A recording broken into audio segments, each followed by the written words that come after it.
गोकुळीच्या सुखा, थोडा इको कमी करा आता. गोकुळीच्या सुखा अंत पार नाही लेखा, बाळकृष्ण नंदा घरी आनंदल्या नरनारी. गुडिया तोरणे करती कथा गाती गाणे, बाळकृष्ण नंदा घरी आनंदल्या नरनारी. तुका म्हणे छंदे, तुका म्हणे छंदे, येणे वेधिले गोविंदे. बाळकृष्ण नंदा घरी आनंदल्या नरनारी. पांडुरंगा करू प्रथम नमना, पांडुरंगा करू प्रथम नमना. सारे चरण संतांची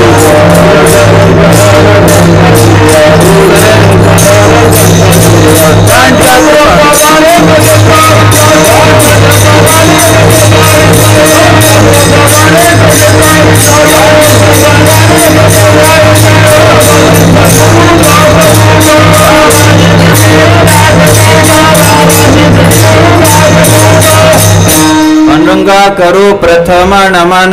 दुसरे चरण संतांची या त्यांच्या कृपादाने कथेचा विस्तारू. बाबाजी सद्गुरु दास तुका. वसुदेव सुतम देवम कंस चानूर मर्दनम, देवकी परमानंदम वंदे कृष्ण जगद्गुरु. महायोग पीठे तटे भीमरथ्या, वरम पुंडरीकाय दांतु मुनीन्द्रे समागत तिष्ठम तमानंद कंदम परब्रह्मलिंगम. भजे पांडुरंगम मुखम करोति वाचालम, पंगुम लंघयते गिरिम यत्कृपातमहं वन्दे. श्री गुरु दीनतारिणं परमानंद माधवम, श्री चैतन्येश्वरम.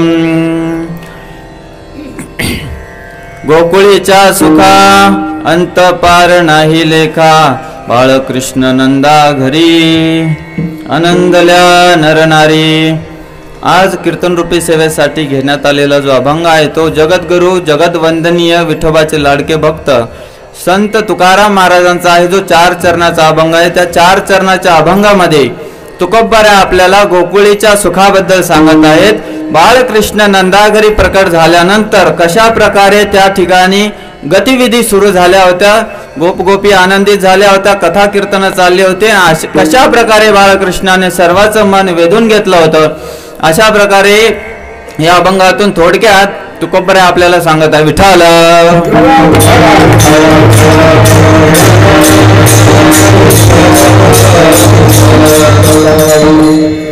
कीर्तन सुरू करण्या अगोदर छोटासा परिहार द्यायचा. आपला हा श्रीमद भागवत कथा भक्ती यज्ञ प्रेम यज्ञ या झरे गावामध्ये झाला.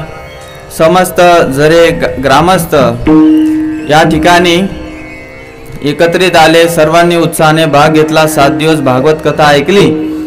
बरेच गंधर्व मंडळी आजही आहेत, 7 दिवसही होते आणि वादक फार सुंदर सर्वांनी इथे साथ दिली आहे. आजही या कीर्तनाला रंगवायचे, ते असल्याशिवाय कीर्तन रंगत नाही. प्रवचनाला गरज नसते याची. प्रवचनाला साधं साधं आपण टाळी वाजवली तरी आपलं भजन होऊन जातं आणि प्रवचन सुरू होतं. पण कीर्तन तेच असतं. कीर्तनाला एकदम असं उदंड कीर्तन असतं. उदंड म्हणजे असं नाचत नाचत कीर्तन केलं जातं. भगवंताच्या गुणानुवादाला आपण ऐकत असतो.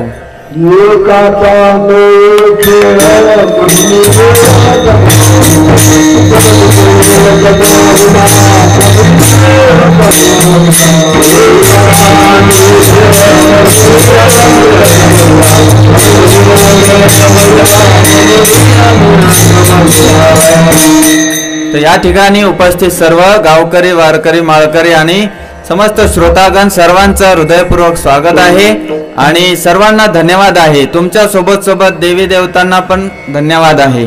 नारद उद्धव व्यासजी सर्वजण आलेले आहेत असं समजा. त्याचं कारण असं आहे की ते जरी डोळ्याने बघायची इच्छा झाली तरी ते दिसू शकत नाहीयेत, पण ते आलेले असतात. तर या ठिकाणी तुकोबरा आपल्याला गोकुळीच्या सुखाबद्दल सांगतात. काय म्हणतात? चरित्र ते उच्चारावे देवे गोकुळी. काल्याच्या कीर्तनामध्ये फक्त आणि फक्त गोकुळच्या सुखाबद्दल का सांगितलंय, गोकुळच्या कथांविषयी का सांगितलं, तेच चरित्र उच्चारा. भगवंतानी काय कमी चरित्र केलेत काय?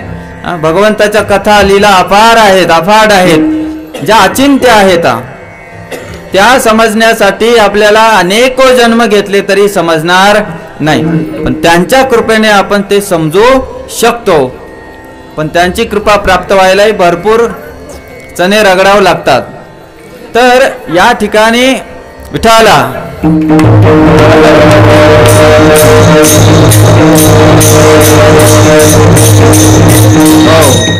तर गोकुळीच्या सुखाबद्दल का, द्वारकेचं नाही, मथुरेचं नाही आणि त्याच्यानंतर बाकी ठिकाणचे का नाही?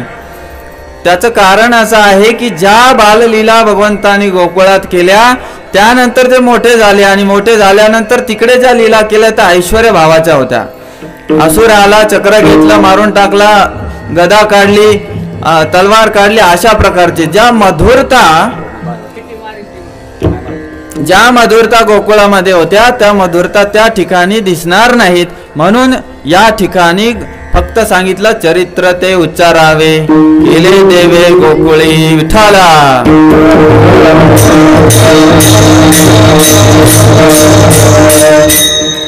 पृथ्वी भयाने व्याकुळ झाली, असुरांचा सुळसुळाट सुरू झाला. म्हणून भगवंताकडे गेली गायीचं रूप धारण करून की भगवंता कृपया मला वाचवा, एकमेव पुरुष तुम्ही आहात मला वाचू शकता, माझ्यावर कृपा करा आणि लवकरात लवकर अवतार घ्या आणि या असुरांचा नायनाट करा. मग भगवंत आपले शेषावर बसल्या बसल्या काय म्हणतात?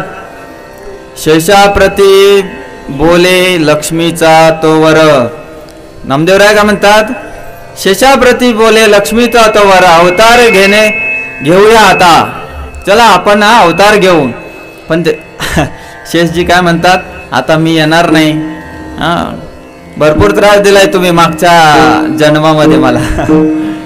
मागच्या अवतारात मी लक्ष्मण झालो, वनावनात फिरवलं मला, आता मी येणार नाही.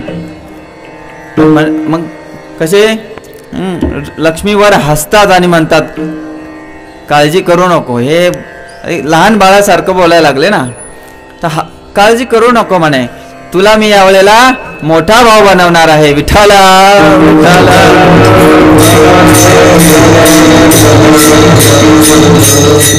यावेळी तुला दुःख भोगायची गरज नाही, यावेळेला तू मला आज्ञा कर, मी तुझ्यासारखा वागणार. हे भगवंताची महानता आहे की आपल्या भक्तांवर ते अशी कृपा करतात की ते भक्त सुद्धा भगवंताला नियंत्रित करू शकतात. आणि हेच गोकुळात तुम्हाला दिसतं. गोकुळामध्ये काय झालेलं आहे? भक्त एकदम वरची जागा घेत आहे, स्वामीची जागा आहे. कळालं? स्वामी जसा नियंत्रित करतो सेवकाला त्या पद्धतीने भक्ताला स्थान दिलेलं आहे भगवंताने गोकुळामध्ये. इतर ठिकाणी ते अधीश्वर आहेत, महिपती आहेत, अधिपती आहेत. या ठिकाणी ते पती नाही येत, या ठिकाणी ते बाळ आहेत. बाळ कृष्ण नंदा घरी. बाळाला गरज असते आईची, वडिलांची, भाऊ असला पाहिजे, बहीण असली पाहिजे. तर या ठिकाणी भगवंत स्वतःची भगवत्ता लपवून ठेवतात.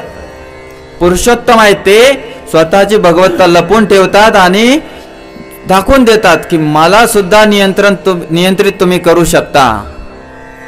कसे? तर भगवंत भागवतात सांगतात की मी भक्तांच्या अधीन आहे. अहम भक्त पराधीनो. काय म्हणतात?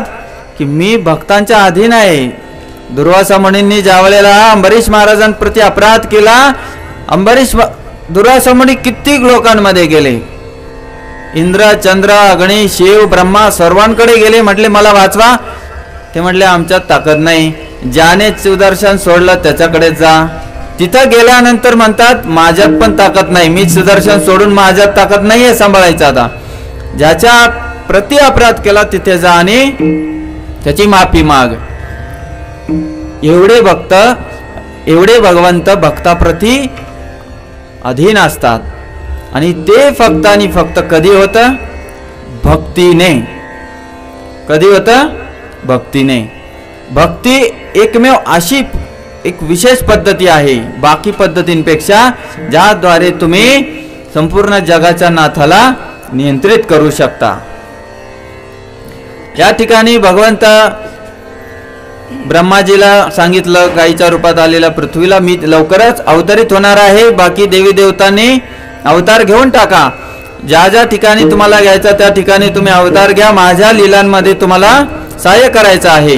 इकडे तुम्हाला थोडक्यात माहीतच आहे, देवकी मैयाला कथेत तुम्ही ऐकलं म्हणून थोडक्यात सांगतो. देवकी मातेला वसुदेवांसोबत ते सासरला चालले असताना कंसाने जशी आकाशवाणी झाली डांबून टाकलं कारागृहात.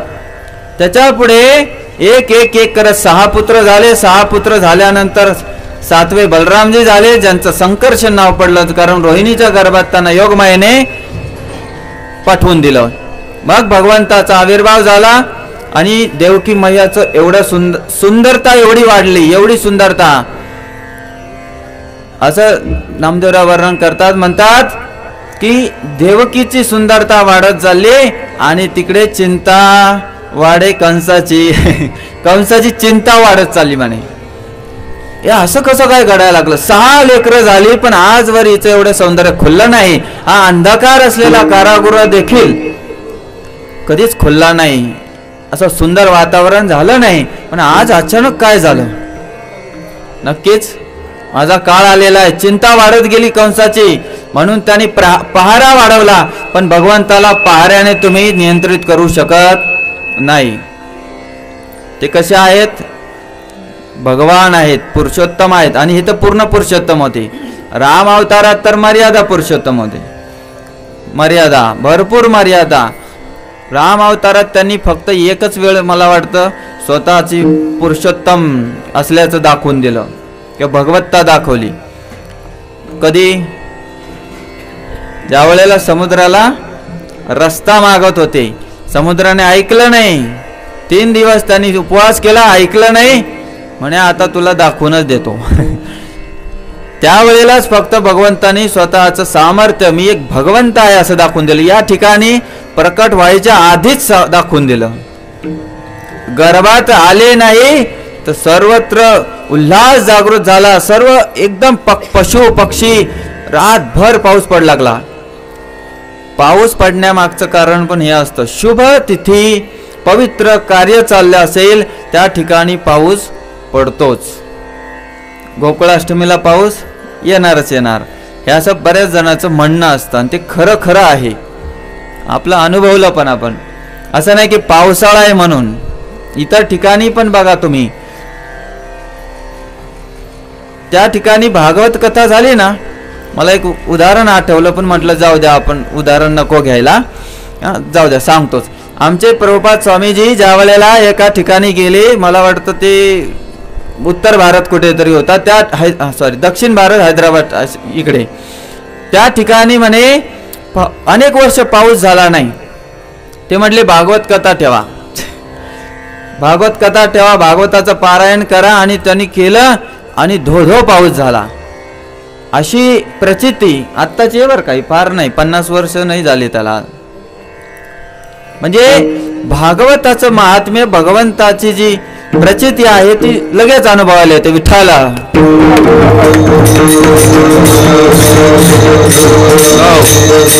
तर भगवंत देवकीच्या गर्भात आले आणि त्यांनी दाखवून दिलं. देवकी मायेला फार आनंद झाला. हृदय एवढं ओसांडून वाहू लागलं.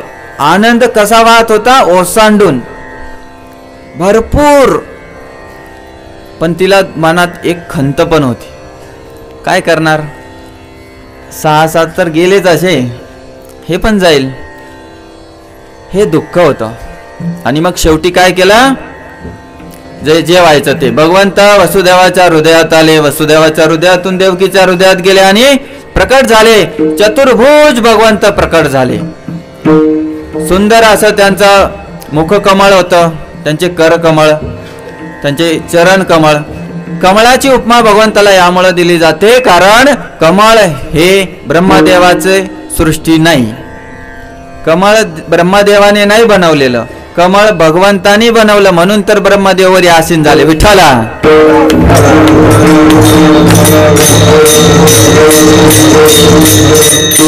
ब्रह्मदेव कुठं बसले?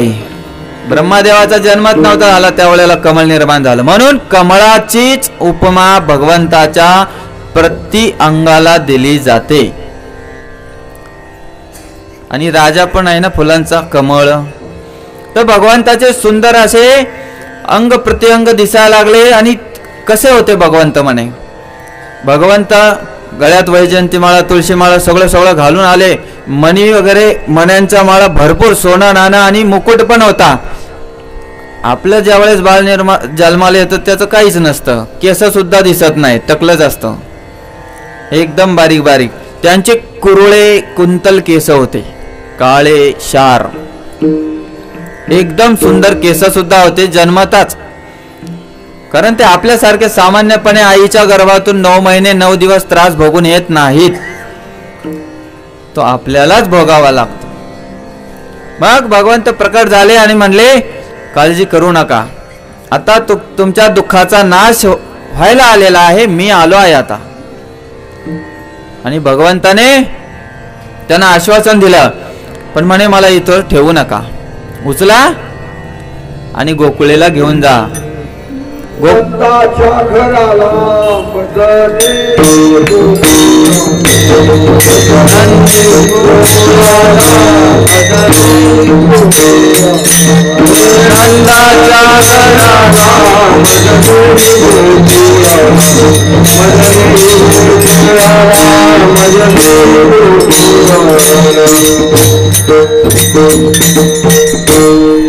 मला उचला आणि गोकुळाला घेऊन जा. नंदाच्या घराला मज नेई गोकुळाला, तेथे माया उपजली. तिथे काय झाले म्हणे, यशोदेला सुद्धा बाळ झालेला आहे. पण कोणतं बाळ झालेलं आहे म्हणे, माया उपजली तिथे. ज्यावेळी भगवंत वैकुंठातून या ठिकाणी प्रकट होण्यासाठी निघाले, बलरामांना ज्या प्रकारे म्हणाले की संकर्षण आनंद शेष बलराम तुला पण यायचंय बाबा, त्यांनी मग तसा संवाद केला की मी येणार नाही वगैरे, तुम्हाला मी सांगितलं. त्यावेळेला त्यांनी मायेला सुद्धा सांगितलं, योग मायेला, महामायेला नाही. महामाया योग मायाची पुढची विस्तारित झालेली शक्ती आहे. महामाया या जगात पार्वतीच्या रूपात वावरते महामाया. आणि योग माया हे भगवंताची जी बहीण आहे, जी सुभद्राच्या रूपाने प्रकट झाली, जी अर्जुनाची पत्नी झाली, तुम्हाला माहिती असेल. तर या योग मायेला त्यांनी सांगितलं की बाबा बहीण म्हणून तू प्रकट हो. त्यावेळेला ती म्हणाली मला सुद्धा या संसारात जायची इच्छा नाही. त्यावेळेला ते म्हणले काळजी करू नको, मी तुझा भाऊ बनून येतोय ना, तुझा भाऊ राया तुझ्या सोबत असल्यावर काय टेन्शन आहे. आणि तू जर ही सेवा केली तर तुला भविष्यामध्ये अनेक नावांनी घरोघरी तुझी पूजा केली जाईल. तुझे विस्तार रूप बरेच लोक पूजतील, काली, चंडी, पार्वती, भवानी, अशा रूपाने तुझ्या घरोघरी तुझी पूजा होईल म्हणे. म्हणून बघा देवीची उपासना बरेच लोक करतात. आणि तसं भगवंताच्या शक्तीशिवाय भगवंताची पूजा पण होत नाही. पहिल्याच दिवशी सांगितलं होतं, विठ्ठल आले तर रुक्मिणी लागतेच, नारायण आले लक्ष्मी लागतेच, कृष्ण आले राधा लागतेच, आणि शिवजी ये तर पार्वती लागतेच. त्यावेळेला पूर्णत्व प्राप्त होतं. तू लवकरात लवकर अवतार घे, पण माझ्या अगोदर तुला जावं लागेल. आणखी एक काम करायचं, बलरामांना तू रोहिणीच्या गर्भात घेऊन जायचं. विठ्ठल विठ्ठल.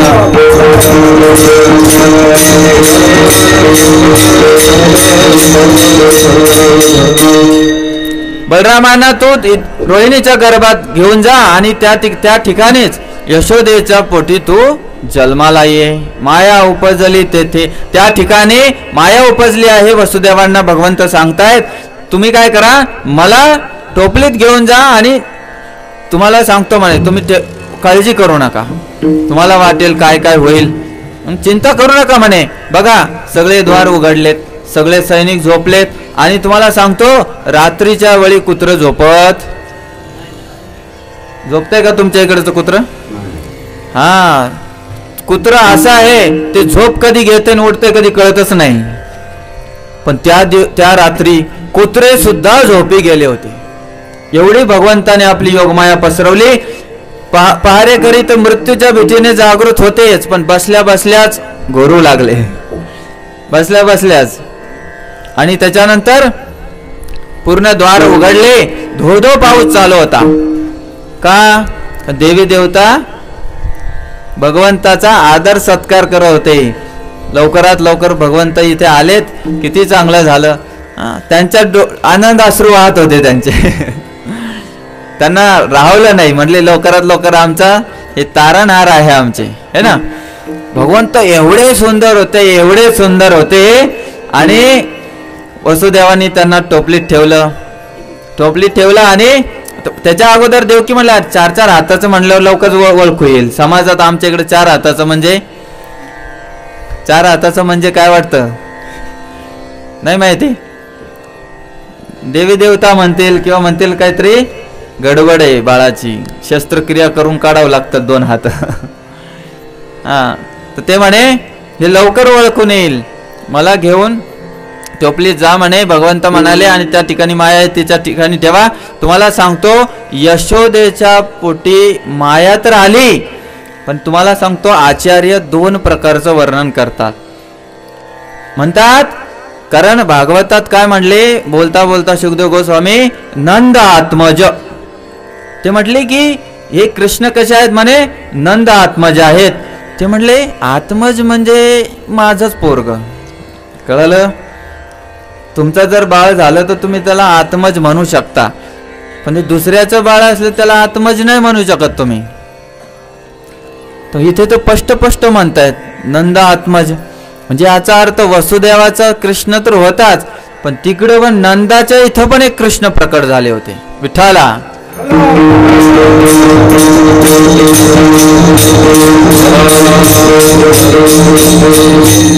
नंदाच्या इथे पण एक कृष्ण प्रकट झाले होते, जे मी तुम्हाला काल कथेमध्ये सांगत होतो की वृंदावनामधून भगवंत एक पाऊलही बाहेर जात नाहीत. काय म्हटले? वृंदावनम परित्यज्य पादम एकम न गच्छती, मी एक पाऊलही वृंदावन सोडून जात नाही. मग या सिद्धांताला ते सिद्ध करतात तिथं. पण काही आचार्य तसं लिहित नाही, भागवतात तसं वर्णन नाही आहे. पण आचार्य जे आहेत बाकी श्रीधर स्वामी वगैरे टीका आहेत भरपूर जणांच्या, जे भगवंताचे खरे भक्त होते त्यांना अनुभव झालेला म्हणजे ते टीका असते, है ना. टीका म्हणजे काय, ज्यांना जसा भगवंताची प्रचिती आली, शास्त्राची प्रचिती आली, त्यानुसार ते लिहित असतात, समजून सांगतात आपल्याला, त्याला टीका म्हणतात. तर ते म्हणजे नंद आत्मज आहे, तर म्हणजे नंदाच्या इथं पण एक कृष्ण आला असणार आहे आणि एक वसुदेवाच्या इथे. मग वसुदेवाने घेऊन कोणाला गेले? आणि आमच्या तर ऐकण्यात एकच कृष्ण आहे सगळीकडे, है ना. तर वसुदेवानी टोपलीत उचलला आणि निघाले गोकुळाकडे निघाले. जाता जाता मध्ये नदी आडवी आली. कोण? यमुना मैया. यमुना आडवी आली. आता एवढा धोधो पाऊस चालू होता तर यमुनेला पूर आलेला होता.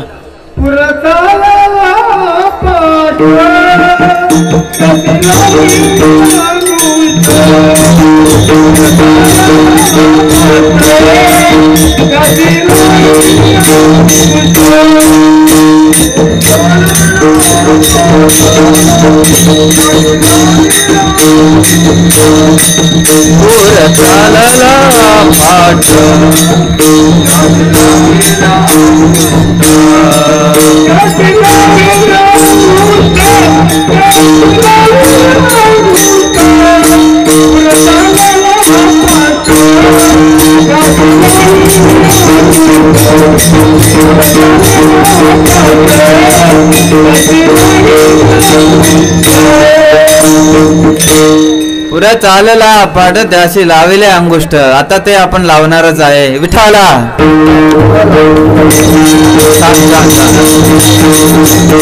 टाळ्या वाजवा, टाळ्या.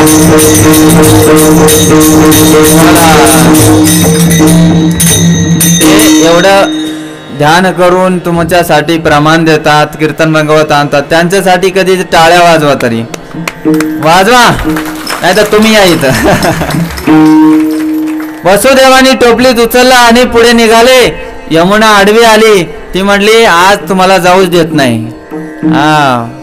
किती दिवसानंतर नवरा घरी आलाय है ना. बायको जाऊ देत नसती. बऱ्याच दिवसानंतर घरी आला ना पती, बायको म्हणते आता जाऊ देत नाही, कमीत कमी 2-4 दिवस तरी थांबले पाहिजे.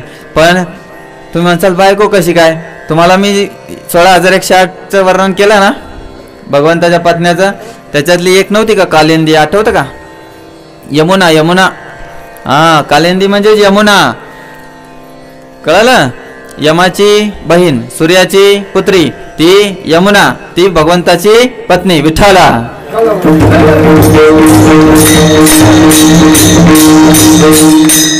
यमुना म्हणाली अरे भगवंताचा एवढा सारा मी आतुरतेने वाट पाहते कधीचे, आज आले ते. आणि बघा भगवंत प्रकट व्हायच्या आधीच कालिया येऊन बसलेला होता यमुनेत. माहिती तुम्हाला कधी होता कालिया येऊन. कालिया तिकडे समुद्रात राहायचा, त्या ठिकाणी तो इतर जीवांना त्रास द्यायचा, तो भाऊ बंद केला पण त्रास द्यायचा. कालिया स्वतःहून असा पहिल्यापासून ईर्ष्याळू होता. त्याचे जे भाऊ बंद किए बाकी अनंतशेष भगवंता सेवेला गेले, वासुकी शिवजीकडे गेले महादेवाकडे, आणि बाकीचे कर्कोटक वगैरे त्याच्या सोबतही राहायचे. तो एवढा नासधूस करायचा म्हणून त्याला तिकडून गरुडाने हाकलून लावलं होतं. कालियाला गरुडाने हाकलून लावलं म्हणून तो कुठे येऊन बसला, यमुनेच्या डोहामध्ये. का यमुनेच्या डोहात, त्याचं कारणही सांगून देतो वेळ आली म्हणून. यमुनेच्या डोहात त्यामुळे आला होता कारण त्या ठिकाणी गरुडाला सौभरी मुनीचा शाप होता. काय होता, शाप होता की तू जर या ठिकाणी मासे खाण्यासाठी आला. बघा गरुडजी भगवंताचे भक्त आहे पण त्यांना मासे खाण्याचा अधिकार आहे. आपण भक्त असून आपण खायचे नसतात विठ्ठला.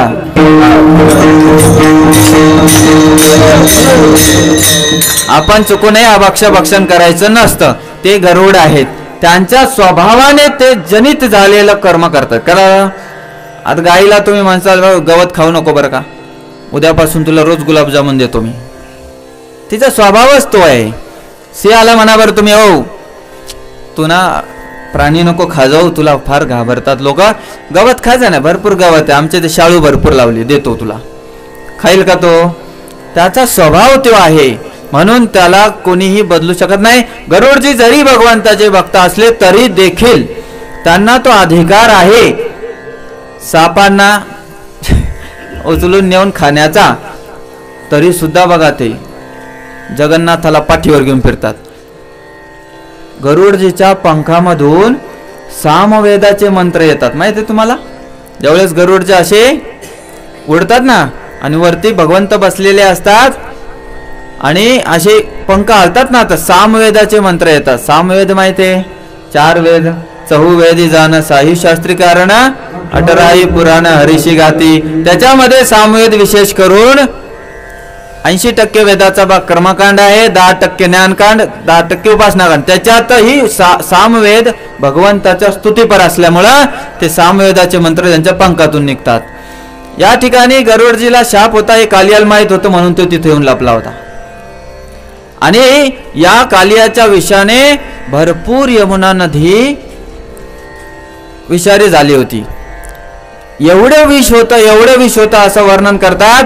त्या डोहावरून आता यमुनेत तर गेलंच असेल मागे पुढे, पण ज्या डोहात कालिया राहायचा त्या डोहाच्या वरून जर पक्षी जरी गेला तर तो मरून खाली पडायचा. एवढी त्याची विषाची तेज होतं त्याच्या विषाचं, एवढा विषारी अशी वाफ निघायची विषाची. म्हणून ते म्हटले किती दिवस झाले या दुष्टाचा संग करू करू मला पण आता म्हणजे मला सुद्धा असंग लागलेला आहे, हा संग चांगला नाही. शेवटी आलेत भगवंत माझ्या तारणासाठी.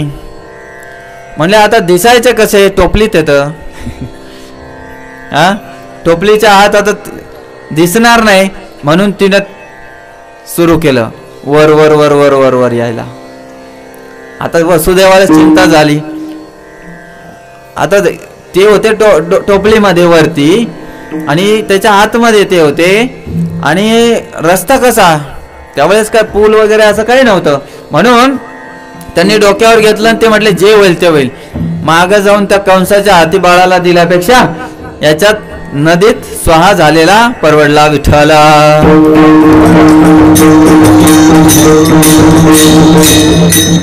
म्हणून त्यांनी सरळ पाय टाकला, नदीत पाय टाकला. नदीला समजलं.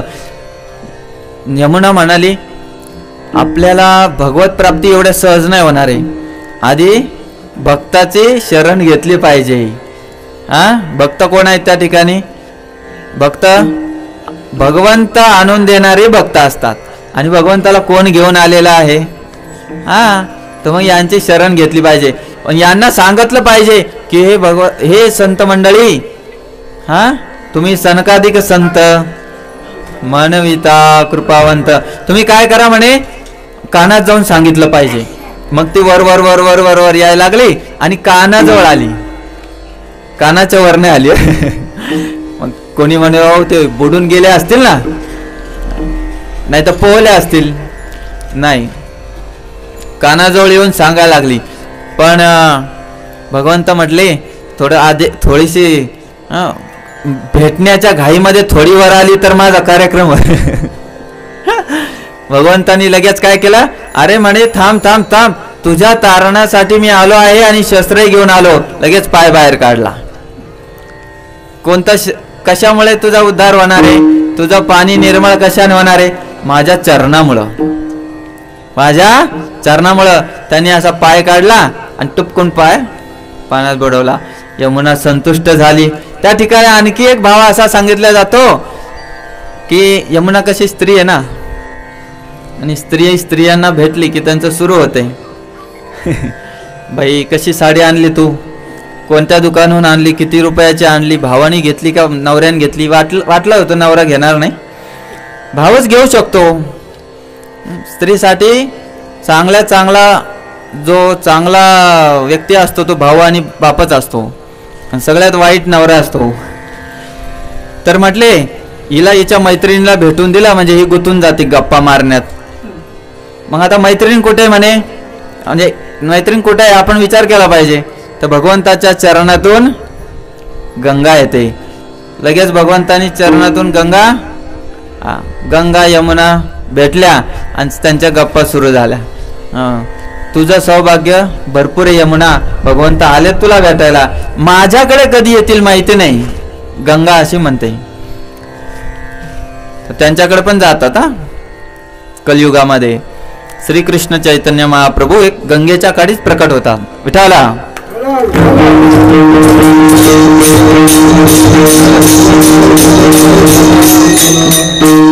त्यावेळी त्यांची चर्चा सुरू झाली. त्याच्यात मग थोडे शांत झाले. अशा प्रकारचा एक भाव सांगितला जातो. वसुदेवांना थोडा चान्स भेटला. वसुदेव लगेच पुढे निघतात. वसुदेव पुढे निघतात आणि एका ठिकाणी असं सांगितलं जातं की ज्या वेळी भगवंताने अंगुष्ठ, भगवंताने पूर्ण पाय नाही बुडवला, फक्त अंगुठाच बुडवला. अंगुठा बुडवता क्षणी दुतर्फा विभागली. म्हणजे पाणी असं वाहतंय ना, तर यमुना इकडचं इकडे आणि इकडचं इकडं, जागा रस्ता बनवून दिला वसुदेवाला. म्हणे आता गोकुळाला जा. गोकुळाला गेले आणि त्या ठिकाणी पाहिलं भगवंतानी सर्व व्यवस्था करून ठेवली होती. दरवाजा उघडाच होता. प्रसूतीच्या वेदनेमुळे यशोदा माता झोपलेली होती. प्रसूतीच्या वेदना भयंकर असतात असं सांगितलं जातं, तर त्यामुळे झोपली होती. कोणीच नव्हतं. रात्रीची वेळ होती. त्यांनी कृष्ण तिथं ठेवले. पण त्यांनी तो जो दुसरा भाव मी सांगितला होता की आत्मज म्हणून, नंदाचे आत्मज म्हणून त्या ठिकाणी कृष्ण पण प्रकट झाले होते. मग हे कृष्ण त्या ठिकाणी ठेवले, ते कृष्ण या ठिकाणी ठेवले. हे चतुर्भुज ते द्विभुज एक झाले. विठ्ठला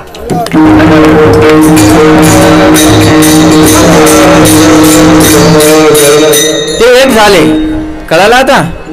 हा एक भाव सांगितला जातो. आणि एक भाव सांगतात माया होती. माया तर या ठिकाणी पण होती. दोन कृष्णाच्या ह्याच्यात पण माया होती आणि एका कृष्णाच्या ह्याच्यात माया होती. म्हणजे ज्यावेळेला सांगितलं जातं की नंद आत्मज, ज्यावेळेस शब्द येतो असं म्हटलं जातं की नंदालाही कृष्ण झाले होते, तर तिथे सोबत माया देवी पण झाली होती. माया, योग माया ही प्रकट झाली, म्हणजे दोन लेकरं झालते यशोदेला. आणि दुसऱ्या भावामध्ये ज्यावेळेला फक्त वसुदेव पुत्र कृष्णाचं वर्णन येतं, त्यावेळेला मायाला उचललं, तिथे हे कृष्ण ठेवले आणि घेऊन आले. रात्रीला कोणाला कळालं नाही. जसे ते परत आले, सर्व गोष्टी जशा उघडत गेल्या होत्या तशा बंद होत गेल्या. आतमध्ये गेले कारागृहामध्ये, जसेच्या तसे साखळदंड लावलेले. आणि ते बाळ सकाळी सकाळी रडायला लागले. क्या त्यांचं सुरू झालं रडायला. आणि त्यावेळेला जाग आली त्या सैनिकाला. अरे म्हणले देवकीला 8वं लेकरू झाले, अशी बातमी वाऱ्या वाऱ्या डायरेक्ट कंसाच्या कानात. माहित नाही त्यावेळेला काय करत होता, पण पडला असेल नक्की तो. हा, कुठं होता, बाथरूम मध्ये होता का कुठे होता. कारण सकाळी सकाळी, कारण 8वा मृत्यू आपल्या घरी आलाय म्हणल्यावर तर कामच झालं माणसाचं. जसा गेले कंसाला कळालं, कंसाने जे काय असेल अंगावर माहिती नाही, तो तलवार कुठे घेतली आणि निघाला लगेच कारागृहाकडं. आणि जाऊन त्याने त्या लेकराला उचललं. जशी उचलली आणि दगडावर आपटणार ती वरच गेली. ते म्हणला आतापर्यंत 6च्या 6 खाली जायचे, ही वर गेली. नक्कीच मला वर बोलवायला लागली काय माहिती. विठाला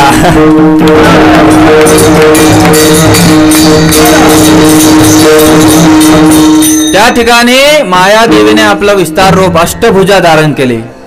तिच्याकडे पण शंख, चक्र, गदा, पद्म, तलवार सगळे सगळे अस्त्र असतात युद्धासाठी. तिचे आयुध नाहीत, ते दिलेले असतात कार्य करण्यासाठी. आणि तिने आकाशवाणी केली. म्हटली, हे मूर्ख कंसा, तुला वाटलं असेल की तुझा काळ मीच आहे, चुकीचा आहे म्हणे. तुझा काळ पहिलाच दुसरीकडे गेलेला आहे म्हणे. लवकरच तुझा मृत्यू होणार आहे, सावध राहा. आणि तुम्हाला खरं खरं सांगतो आता, माहिती आहे का तुम्हाला? माहिती नाही. किती जणांना माहित होतं? हात वर करून सांगा. कंस हा दुर्गा देवीचाच भक्त होता. विठाला माहित आहे तुम्हाला? कोणाकोणाला माहित होतं कंस दुर्गा देवीचा भक्त आहे? माहितच नव्हतं. खोटं खोटं बोलतायत. कंस दुर्गा देवीचाच भक्त होता, म्हणून तर भगवंतानी ती का आकाशवाणी त्या दुर्गा देवीच्याच माध्यमातून केली. म्हणजे कधी कधी माणूस ऐकत नाही, तर आपला कोणीतरी आराध्य असला पाहिजे. त्याने सांगितले की माणूस ऐकतो. त्याच्या अंगाचे पूर्ण पाणी पाणीच झालं. तो म्हटला, अरे देवा, एवढे दिवस मी डांबून ठेवल्या वसुदेव देवकीला, पण काही फायदाच झाला नाही. आणि काय झालं शेवटी? गेले म्हणे ते. आणि मग परत त्यांना कारागृहात नाही ठेवलं, पण घरामध्ये एका ठिकाणी सुरक्षितच ठेवलं, कुठे पळून जाऊ नये म्हणून. आणि वसुदेव ते देवकी राहायचे तिथे. इकडे सकाळी सकाळी कळालं नंद महाराजांच्या इथे की कृष्ण जन्मला ग बाई.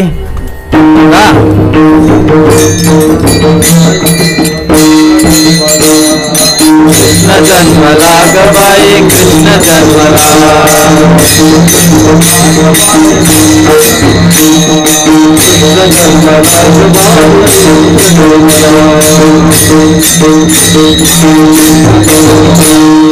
कृष्ण जन्माला हे मी नाव आधीच ठेवून दिलं, कारण गर्गमुनीला आणून नाव ठेवायची वेळ नाही आपल्याकडं. गर्गमुनी नंतर वसुदेव पाठवून देतात गर्गमुनीला, म्हणतात जा आणि गुपचूप गोशाळेमध्ये बलराम, माझा रोहिणीचा पुत्र, माझ्या रोहिणी नावाच्या पत्नीचा पुत्र आहे, आणि हा कृष्ण, ते येऊन त्यांचं नाव ठेवतात कृष्ण बलराम. पण या ठिकाणी नंदाच्या इथे कळालं गोकुळात की पुत्र झालाय, पुत्र. म्हणजे विचार करा कशा प्रकारे भगवंताची योगमाया कार्य करते, कळतच नाही. इथे लेकरू झाल्या झाल्या कळतंय का नाही? आईला तरी कळते, एवढी तरी बेशुद्ध नसते आई. आसपास धात्री, दाई, मा वगैरे असतात ना त्या सांभाळणाऱ्या, पण कोणालाच कळालं नाही. एवढे सुंदर भगवंत, फार सुंदर. आणि भगवंत तिथे प्रकट झाले आणि सर्वकडे उल्हास आनंद सुरू झाला. म्हणून म्हणतात पहिला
गोकुळीच्या सुखा अंत पार नाही लेखा, बाळकृष्ण नंदा घरी आनंदल्या नरनारी. संपूर्ण गोकुळात वाऱ्या वाऱ्या बातमी गेली की नंदाला पुत्र झाला म्हणे, यशोदेला पुत्र झाला आहे. नंद यशोदा आनंदाला पारावर राहिला नाही सर्व गोकुळामध्ये, कारण राजा होते. राजाच्या इथे पुत्र झाल्यावर तो आपल्या लेकरापेक्षा जास्त आनंद असतो माणसाला, है ना. आणि सर्व नरनारी एवढे आनंदित झाले, प्रत्येक जण आपली एक एक भेटवस्तू घेऊन यायला लागला. प्रत्येकाने आपापलं काहीतरी घेऊन यायचं आणि भगवंताला भेट द्यायची. विठ्ठला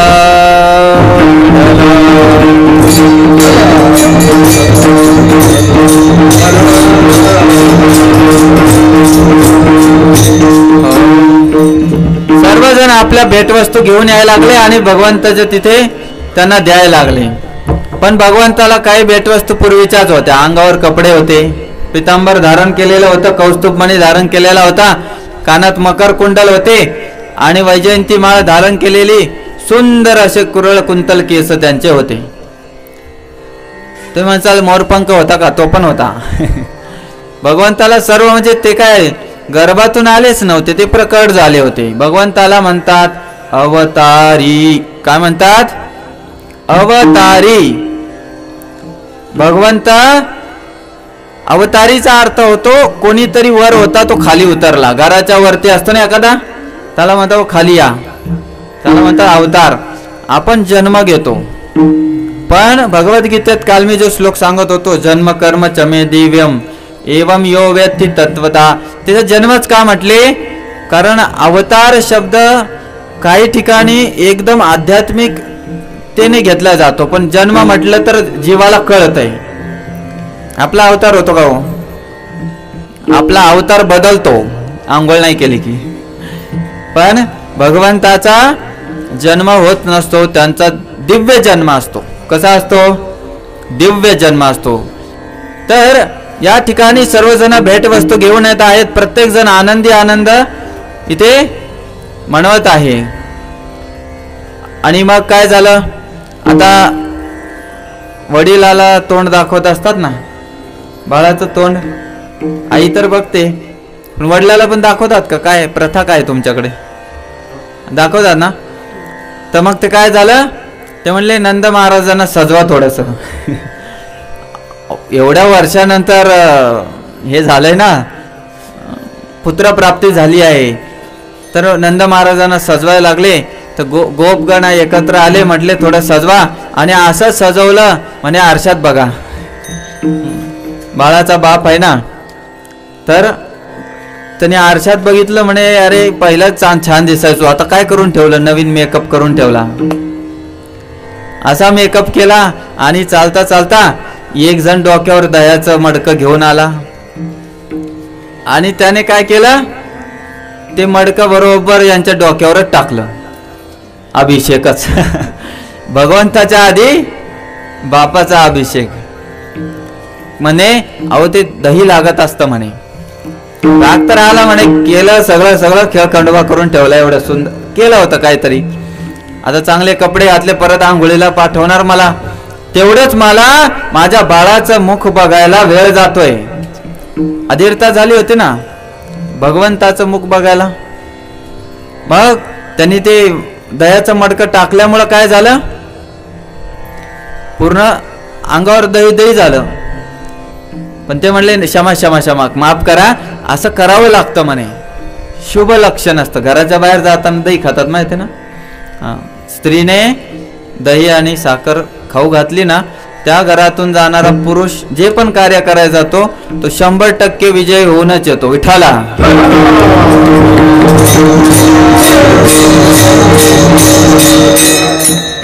म्हणले ठीक आहे, मग काय विषय नाही. असं आहे ना, मग विजय झाला पाहिजे, बाळाचं मुख बघायचंय ना. आणि म्हणले थांबा, आधी त्याचा जातकर्म संस्कार झाला पाहिजे. तुम्ही तसे बघू शकत नाही. नाळ तोडायच्या आधी जातकर्म संस्कार होतो म्हणे. आता आपल्याला 16 संस्कार काय माहित आहेत? आपल्याला एकच संस्कार माहित आहे. कोणता कोणता हो सांगा की. विवाह संस्कार. कोण म्हटले? अहो ते पण नाही आजकाल. बघा तुम्ही, ते बरोबर होतच नाही. ते डीजे लावतात, हिंदी गाणे लावतात. अभद्र गाणे लावल्यावर ते मंगल कार्य कसं होईल? कळलं? मंगलम भगवान विष्णू मंगलम गरुडध्वज. कळलं का? डीजे लावला की त्या दिवशी फिक्स लक्षात घ्यायचं, त्या दाम्पत्याच्या जीवनात महाभारत घडणार आहे. विठाला.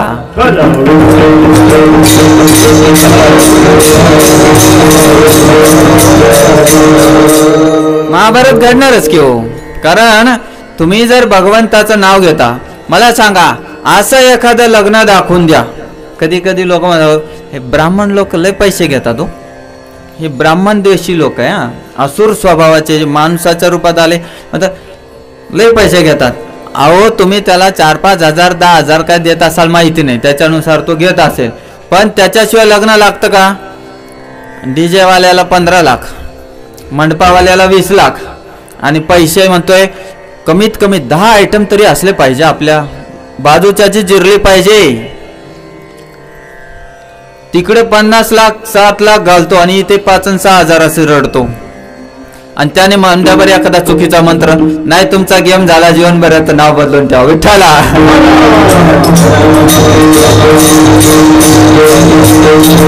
म्हणून म्हणतात यजमानाने काळजी घेतली पाहिजे. जे पण मी माझं नाही सांगत, भागवत महात्म्यात लिहिलंय, जोपर्यंत महाराज संतुष्ट होणार नाही, मग ते ब्राह्मण बुवा असो का कोणी असो, कीर्तनकार, कथाकार, माळकरी, वारकरी, तोपर्यंत तुमचा यज्ञ फलित होत नाही. त्याच्या मनात खंत झाली, यांनी आपलं चांगलं केलं नाही. म्हणजे मी माझं नाही सांगत, मी त्यांचं सांगतोय. पण कसं आहे, दोन्ही गोष्टी सांगतो.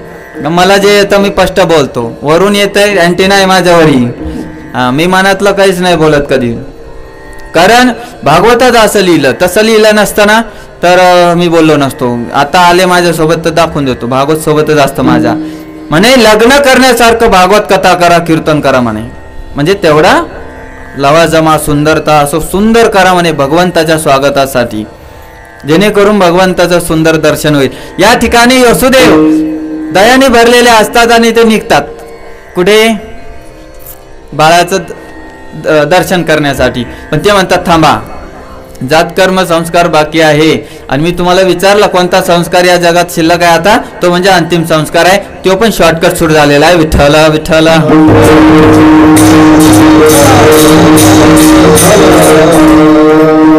तर आजकाल काही कोणाला घेणं देणं नाही. कारण आणि फार सोपे संस्कार असतात बरं का. संस्कार काय फार मोठे असे मंडप टाकायचे, लोकांना खाऊ घालायचं, लाख लाख रुपये खर्च करायचे असे नसतात. तुम्ही माहिती आहे का, एक बाळाच्या जिभेला मध लावतात, माहिती आहे तुम्हाला? तो पण एक संस्कार आहे बरं का. त्याद्वारे भगवंताचं नाव लिहायचं असतं बाळाच्या जिभेवर. काही जण ते ओम काढतात, कोणी हरी लिहितं, कोणी कृष्ण लिहितं, कोणी राम लिहितं. कळालं? जिभेवर मधाने ते लिहायचं असतं. पण आजकाल बालवाडीच बंद झाली, म्हणून लोकांना हरी राम विठ्ठल नावच येत नाही. म्हणून ते काय करतात, बोट घालतात. कारण बोट घालायची सवय आहे ना. बोट घालतात, खाऊ घालतात. कमीत कमी तेवढं तरी राहिलं. विठ्ठला.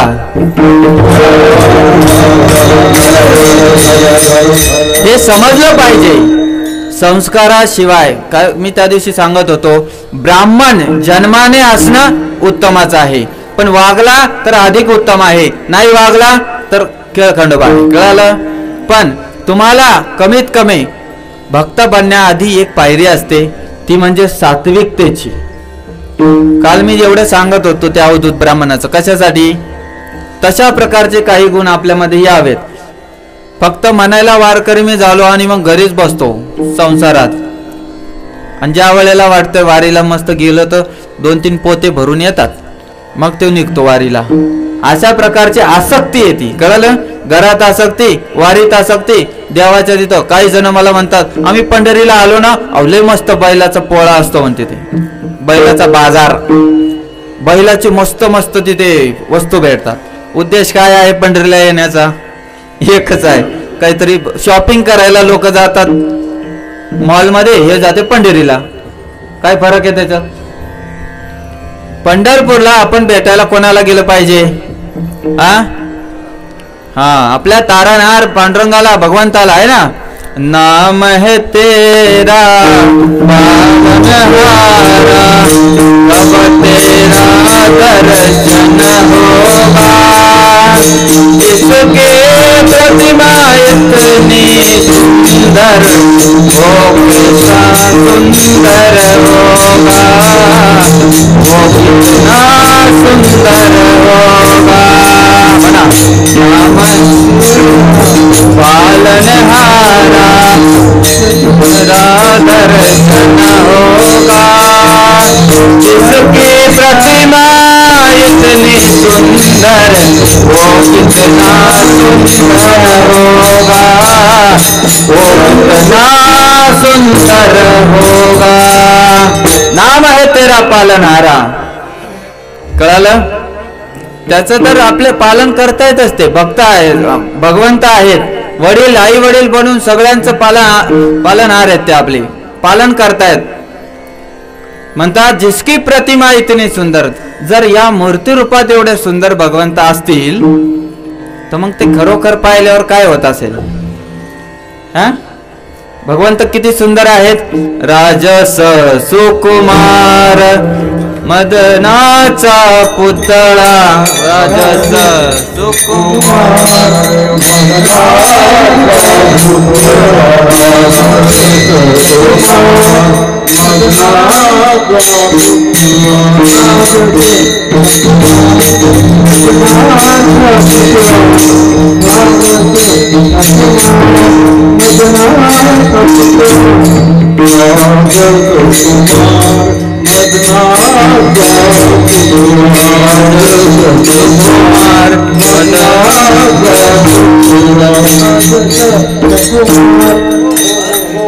राजस सुकुमार मदनाचा पुतळा, रवी शशिकळा लोपलिया. भगवंत कसे आहेत?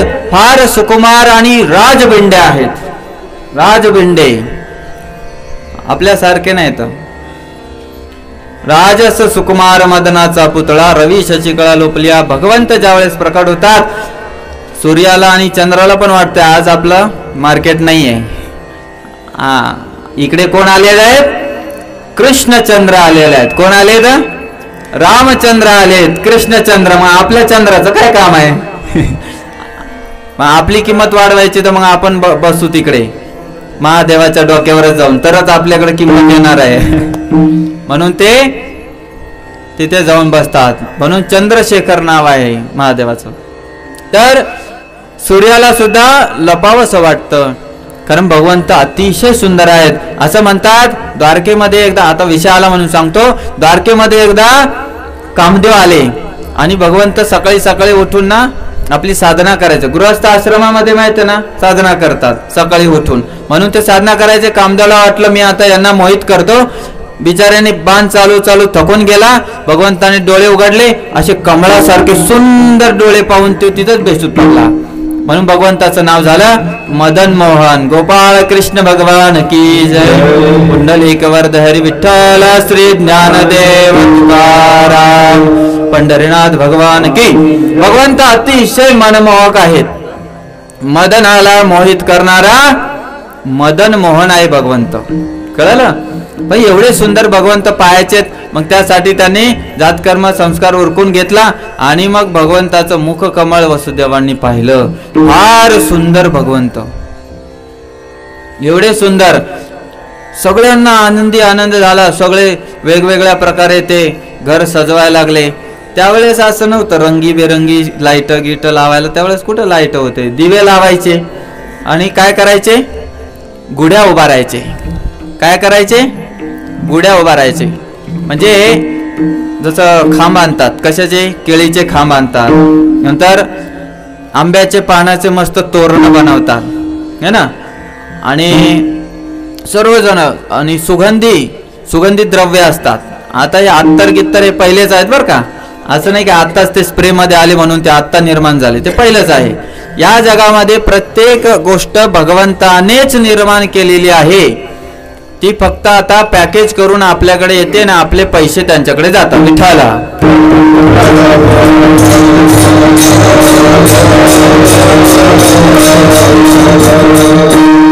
तर सर्वांनी गुढ्या उभारल्या, तोरणं लावले आणि ते म्हटले असं शांत बसून थोडी चालणार आहे.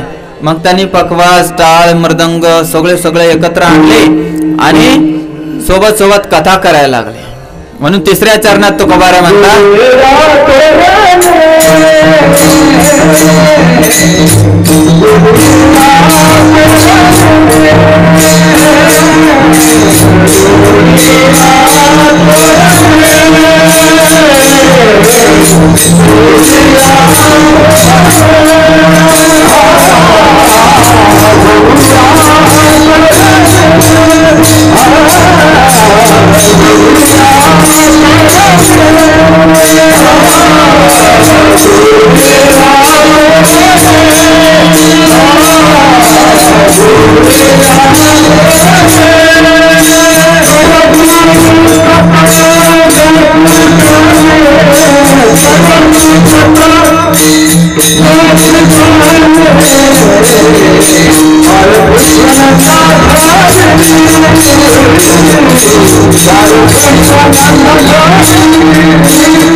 गुढिया तोरणे करती कथा गाती गाणे. तर गाणे गात गात सर्व भजन वगैरे भगवंताची स्तुती चालली होती. बघा कथा त्या दिवशी वाचता वाचता माझ्या लक्षात आलं, म्हणजे मला आवडलं ते. असं म्हणतात भजन कीर्तन, आता समजा तुमच्या इथं कोणी नाही ना, एकच जण आहे, भजन कीर्तन करायला मंडळी लागते, त्याच्यानंतर भागवत करायला एक वक्ता लागतो. ज्यावेळेस समारंभ होतो त्या समारंभामध्ये सर्वात पहिलं प्राधान्य कथेला दिलं पाहिजे, त्याच्यानंतर सर्व गोष्टी, असं भागवतात म्हटले. भागवतामध्ये तुम्ही समारंभ करता, रात्रीचं जागरण करता, त्याच्यामध्ये क्षमा करा, पद्मपुराणात मी वाचत होतो, माझं एक पुस्तक मी लिहितोय ना एकादशी त्याच्याबद्दल. सर्वप्रथम कथा श्रवणाला महत्व दिलं पाहिजे, त्यानंतर जर तुम्हाला वेळ असला मग भजन कीर्तन केलं पाहिजे. आणि भजन कीर्तन झाल्यानंतर जर तुम्हाला आणखी काही वेळ असला तर भगवंता संबंधी काही खेळ असले तर केले पाहिजे. म्हणजे जागरणाचे विषय सांगत होते मी त्याच्या त्या पुस्तकात. एकादशीच्या रात्री जागरणाचं महत्व असं मोठं एक प्रकरण लिहिलेलं आहे. पुढच्या वेळेस आलो तर ते पुस्तक छापलेलं असेल.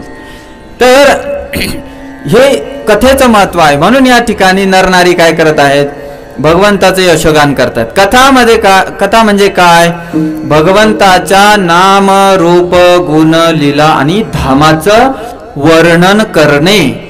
कीर्तन म्हणजे काय हो, कीर्तीचं यशोगान करणे. कीर्तनामध्ये सांसारिक विषय फार तर 10% असावेत, त्याच्या व्यतिरिक्त नसावेत. थोडं मनोरंजन करण्यापुरतं, नाहीतर 90% संसार आणि सर्व कीर्तन असार. कळालं, त्याला महत्व राहत नाही. म्हणून आपण इथे आजच्या या काल्याच्या कीर्तनामध्ये गोकुळीच्याच लीलांचं वर्णन करू. तसं गोकुळात भरपूर लीला झाल्यात. वृंदावनला जाण्या अगोदर भरपूर म्हणजे जवळपास पुतना पण आली होती, शक्तासूर, त्रिनावा, ते सर्वजण गोकुळातच आलेले आहेत. त्याच्यानंतर नंद महाराज, ते 5 भाऊ होते नंद महाराज ना, हे 5 भाऊ होते, ते मधवे होते, मधले 3 नंबरचे का काहीतरी, 3 का 4 नंबरचे. त्यांचा मुख्य मोठा भाऊ होता नंद, उपनंद, महानंद असे.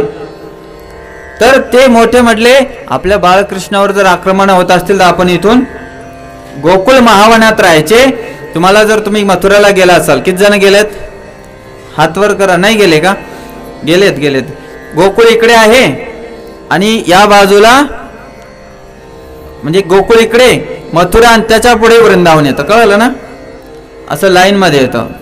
तर त्यांनी पूर्णपणे मार्गच बदलला. ज्यावेळेला ते निघाले सगळे गाडी बैल वगैरे भरून त्यांनी ते वृंदावनला घेऊन गेलते. पण या ठिकाणी गोकुळाच्याच लीला वर्णन केल्या जातात. त्याच्या विशेष करून लोणी चोर लीला वगैरे आपण तर भरपूर ऐकल्या. तर भगवंताच्या या मधुर लीलांचं गाण झालं पाहिजे. कशासाठी? आपल्या जीवनामधला अंधकार, अज्ञानाचा अंधकार दूर होण्यासाठी.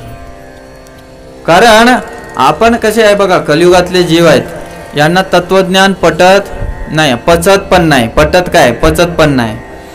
हां, जर खरोखर एखादा वेद, वेदांत, आत्मा, सृष्टी असं वर्णन करत बसलं ना, म्हणून बरेच जण काय करतात, भागवताच्या 2ऱ्या स्कंदामधलं ते सृष्टी वर्णन गाळून टाकतात. सृष्टी वर्णन ना गाळून टाकतात. त्याच्यात पण विशेष करून ब्रह्माजीची स्तुती वगैरे असते ना, ती पण अशीच असते की हे परमपुरुषोत्तम भगवंता, तुम्हाला आमचा नमस्कार आहे.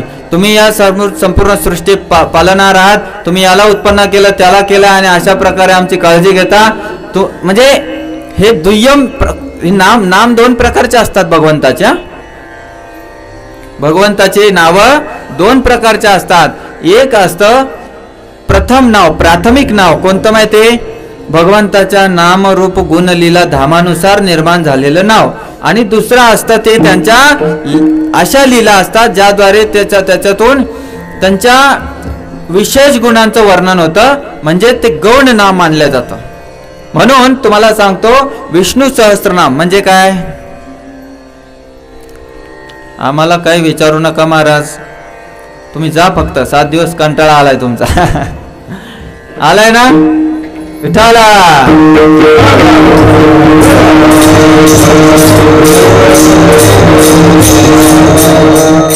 हे विठ्ठल विठ्ठल का म्हणायला लागले ते? म्हणजे यांना काही येत नाही दुसरे नाव. हा, ए पालनहार पालनहार पालनहार पालनहार म्हणा की, थोडं जमते का? हा, असं नाही म्हणत ते.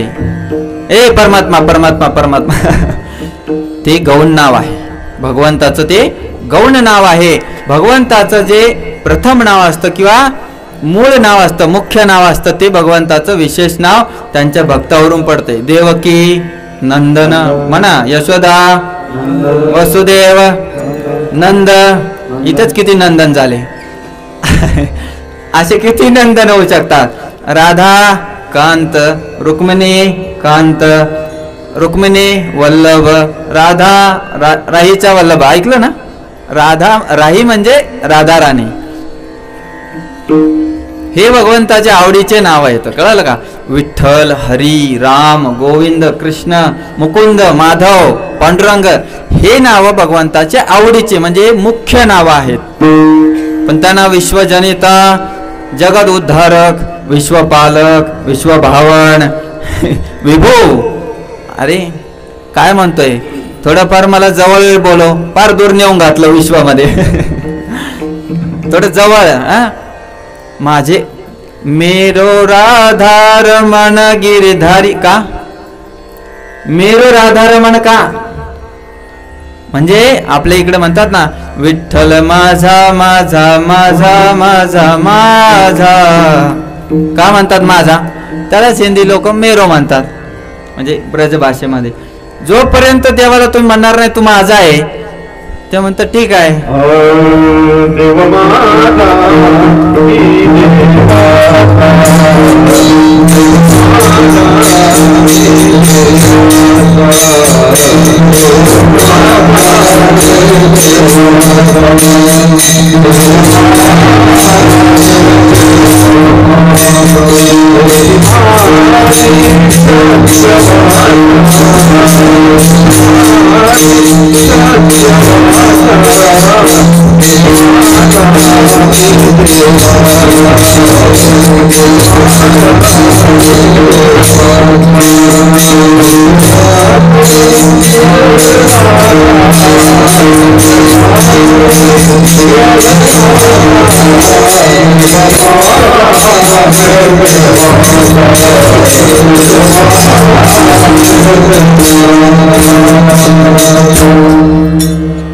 देव माझा मी देवाचा.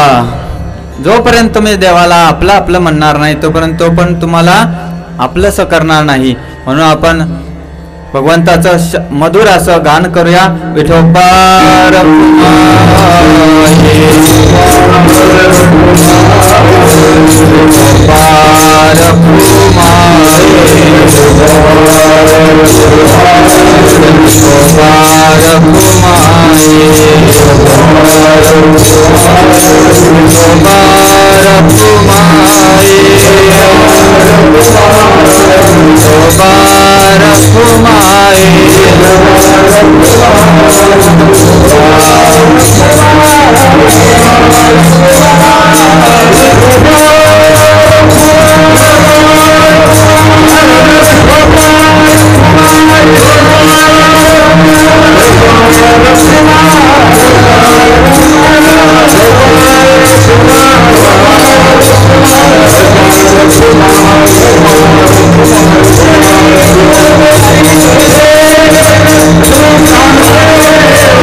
गोकुळीच्या सुखा गोकुळीच्या सुखा अंत पार नाही लेखा.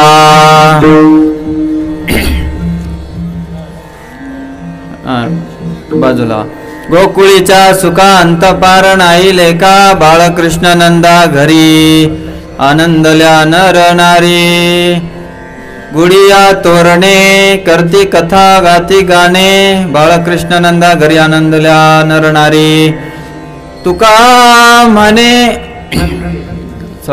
तुका म्हणे या छंदे वेने वेधियले गोविंदे किंवा म्हणे वेधियले गोविंद दोन्ही पैकी एक तुम्ही घेऊ शकता.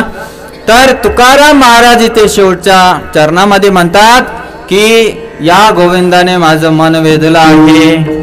कशा प्रकारे मन वेधलं आहे म्हणे की पूर्णपणे मन अध्यात्मामध्ये जेवढा खटाटोप करायचा असतो ना तो कशासाठी असतो माहिती का? मनाला प्रशिक्षित करणे म्हणजे अध्यात्म होय. विठाला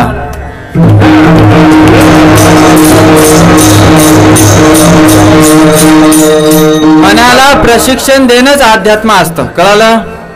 जीवनभर काय खटाटोप आहे हो. अनर्थ कुठे आहेत? मनामध्ये आहेत. या मनामध्ये जे अनर्थ आहेत त्यांना घालवण्याचं कामच करायचं असतं. त्यालाच तर आपण आध्यात्मिक खटाटोप म्हणतो है ना. आणि अशा प्रकारे आपल्याला जीवन घालवायचं असतं. जीवन आपला एवढा खटाटोप करून शेवटी शेवटचा दिवस गोड व्हावा म्हणतात ना. याच्यासाठी केला होता अट्टाहास दिस गोड व्हावा. तसा गोड काला पण होणार आहे है ना. काला जो आहे या काल्यामध्ये काय काय असतं. आता आजकाल भरपूर काय काय आयटम आले असतील पण त्यावेळेला त्यांच्याकडे काय तांदूळ मुरमुरे वगैरे असतील दही वगैरे तर दुधाची काय कमी नव्हती दह्याची काय कमी नव्हती. भरपूर काय काय काय काय टाकून ते सुंदर असा काला बनवून सगळीकडे वाटप करणार. आता या काल्याचे प्रकार दोन आहेत लक्षात घ्या. या ठिकाणी वाटण्यात येणारा काला काय पोट भरण्यासाठी दिलेला नव्हता हा भगवंताचा काला आहे. भगवंताच्या मुखातून आलेली प्रत्येक गोष्ट ही प्रसाद असते. प्रसाद. तुम्ही भोग लावता का नाही घरी? घरी भोग लावता का नाही? आम्ही तुकडा तोडून कुत्र्यासारखा देवाला टाकतो आणि नंतर मग तिथे मुंगळे मुंग्या घेऊन जातात. जातात ना लोक, असं थेंब लावतात तिच्यावर, छिडकतात. काही जण म्हणतात 2-3 थेंब एक्स्ट्रा नाही गेले पाहिजे, जास्त कमी पडेल ना घरामध्ये. एवढी गरिबी आली आपल्याला आणि आपण फार मस्त ताटात खातो. भगवंतासाठी आपलं ताट वेगळं असलं पाहिजे. भगवंताचं आपलं ताट, ज्याच्या ज्याच्या सामर्थ्यानुसार त्याने ते ठेवलं पाहिजे. कोणी सोन्याचं ठेवल, कोणी चांदीचं ठेवल, तुम्ही स्टीलचं ठेवा, काय प्रॉब्लेम आहे? भगवंतासाठी एकदम जणू काय आपले प्रधानमंत्री आपल्या घरी येऊन बसलेत रोजच. आणि खरोखर ते प्रधानमंत्रीच आहेत. त्यांनी जर सँक्शन नाही केलं तर आपलं कोणतं काम होणार आहे का?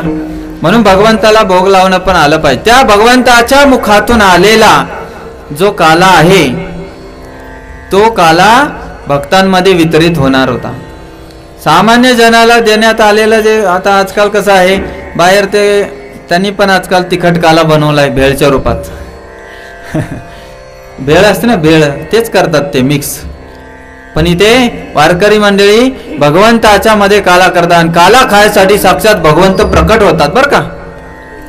हा, नामदेवराय कीर्तन करायचे ना तर भगवंत त्यांच्या कीर्तनात पण यायचे. नामदेव कीर्तन करी, हा पुढे उभा पांडुरंग, ते तर कीर्तनात यायचे आणि कीर्तनात येऊनच नाचायचे. ही भगवंताची विशेष कृपा आहे आपल्या भक्त मंडळीवर. आणि वरून काला खायला यायचे आणि त्या काल्याच्या याच्यात फार सुंदर वर्णन येतं. भक्त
विठाला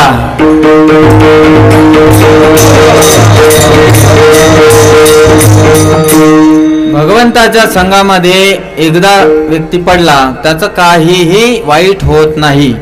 एवढं तरी आपल्याला यावरून शिकायचं आहे. काला हा आपल्या उद्धारासाठी आहे. त्या काल्यामध्ये भगवंताची काय आहे, भगवंताची लाळ मिक्स झालेली आहे. म्हणून त्या प्रसादाला ती विशेष चव येते. काला दैवीच काला आहे, तो आपला काय चिवडलेला काला नाही घरचा. हा, म्हणून ना वल्लभाचार्यांनी मधुराष्टकम त्याच्यात काय म्हणतात, अधरम मधुरम वदनम मधुरम, पूर्णच मधुर म्हटले ते.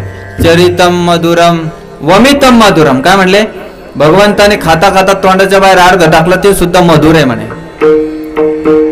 तेच भगवंताने चाखलेला तो काला आहे तो भक्तांना वितरित केला जातो. या ठिकाणी तुकोबराय शेवटी आपल्या अभंगाच्या चरणात सांगतात, चुका म्हणे छंदे म्हण वेधिले गोविंदे. या गोविंदाने माझं मन वेधलं म्हणे. गोविंद गोविंद मना लागलिया छंद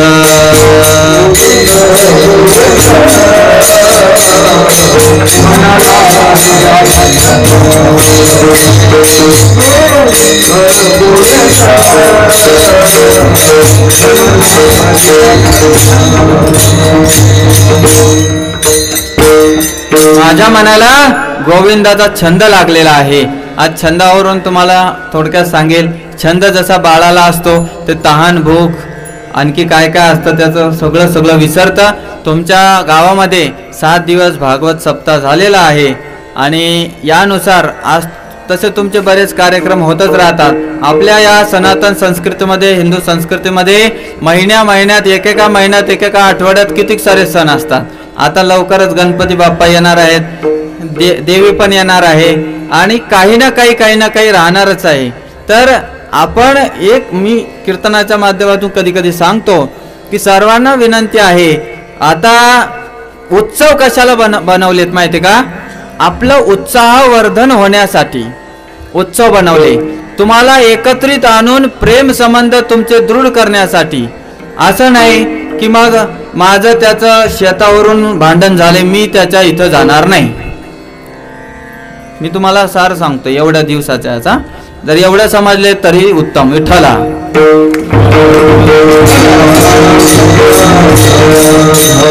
मान्य आहे भांडणं होतात, हो द्या. भांडण नाही झाले तर प्रेम कसं समजायचं? भांडण झालं काय असेल कमी जास्त आपल्या जीवनातले वैरभाव वगैरे दूर करायचे. कारण मेल्यानंतर असं होऊ शकतं की जीवनात मी एखाद्याचा वैर केला, एवढा वैर केला आणि तोच आधी वैकुंठाला गेला आणि मग नंतर काही जन्मानंतर आपण गेलो, अरे हे कसं काय इथं पोचलं? असं नको व्हायला. तिथं गेल्यावर मनात नाही यायला पाहिजे. ते म्हणतील तू अजून सुधारला नाही, पुन्हा एकदा जा खाली, जरे गावातल्या एखाद्या आईच्या गर्भात. परत एकदा भागवत कथा होईल त्यावेळेस ऐकून ये परत. तर मनामधले वैरभाव दूर करणं हे आपल्या सनातन संस्कृतीमध्ये होणाऱ्या उत्सवाचं मूळ सार आहे. मनामधून आणि अधिकाधिक भगवंताच्या जवळ जाणं हा एक त्याचा सार आहे. अधिकाधिक भगवंताच्या जवळ कसे जाणार हो? त्या भगवंताचं नाव घेणं शिकलं पाहिजे. भागवत कथेत कमीत कमी 50 ते 60 जणांनी तरी माळा घातल्या पाहिजे. कालपासून एकही आला नाही आहे.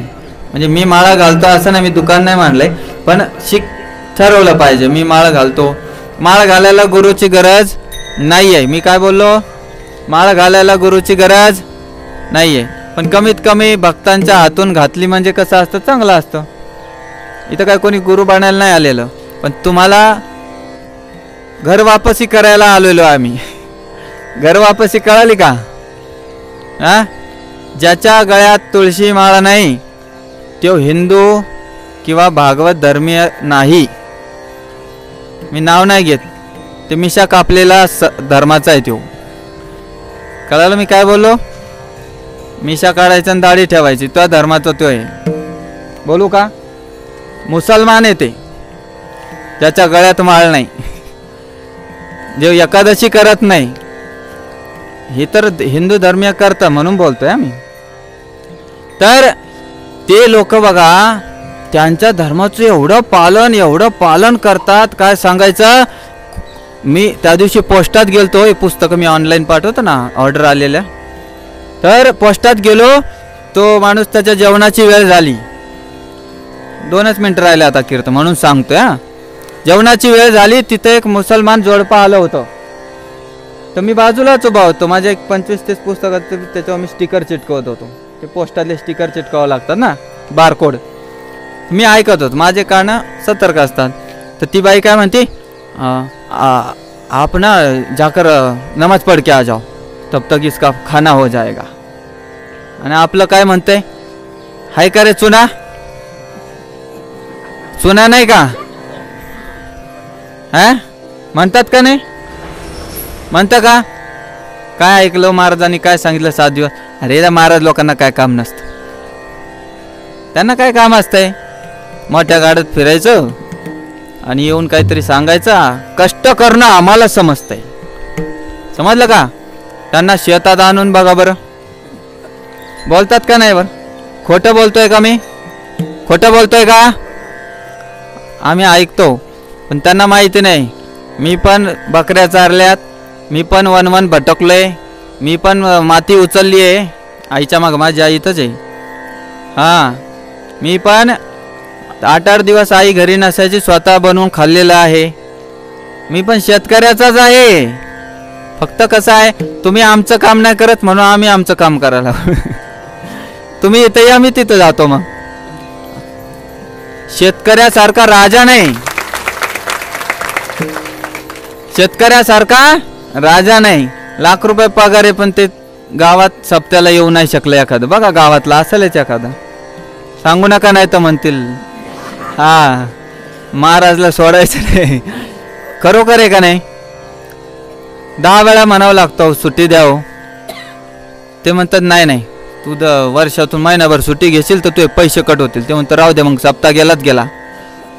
असं असतात. तरी विशेषतः आहे, तुम्ही मनाचे राजा नाहीये, तुम्ही भगवंताच्या भक्त आहात, दास आहात, त्याच्यातले राजा आहात. अध्यात्मामध्ये दासाचं स्थान वर असतं. भगवंत डोक्यावर घेऊन नाचतात. तुम्ही एक फोटो पाहिला का विठ्ठलाचा? असं खांद्यावर एक संत बसले आहेत, हातामध्ये एक आहेत, असे कमरेवर एक आहे. असं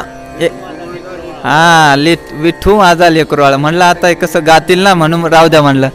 विठ्ठू माझा झालं ठीक आहे, गावा.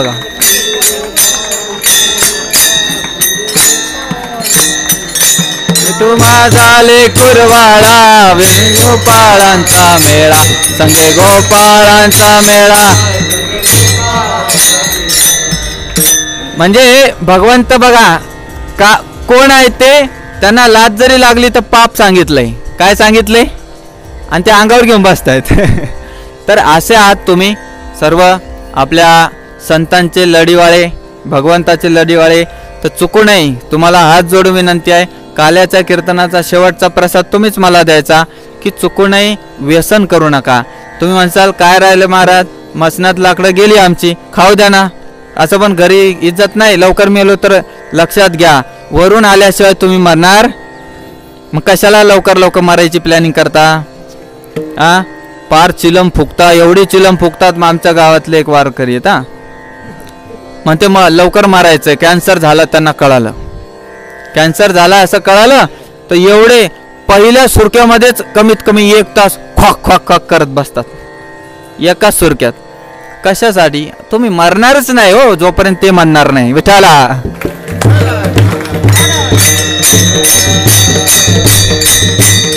गोकुळीचा सुखांत पार नाही लेखा, बाळकृष्ण नंदा घरी. आनंदल्या नरनारी, सर्वांना आनंद झालेला आहे, तुम्हाला झालेला आहे. गुडिया तोरणे करती कथा गाती गाणे, तुका म्हणे छंदे ने वेदियले गोविंदे. तर शेवटी एवढंच, सर्वांनी माळ घाला, एकादशी करा आणि अशा रीतीने निर्व्यसनी तरी राहा. ज्ञानेश्वर माऊली, ज्ञानराज माऊली तुकाराम.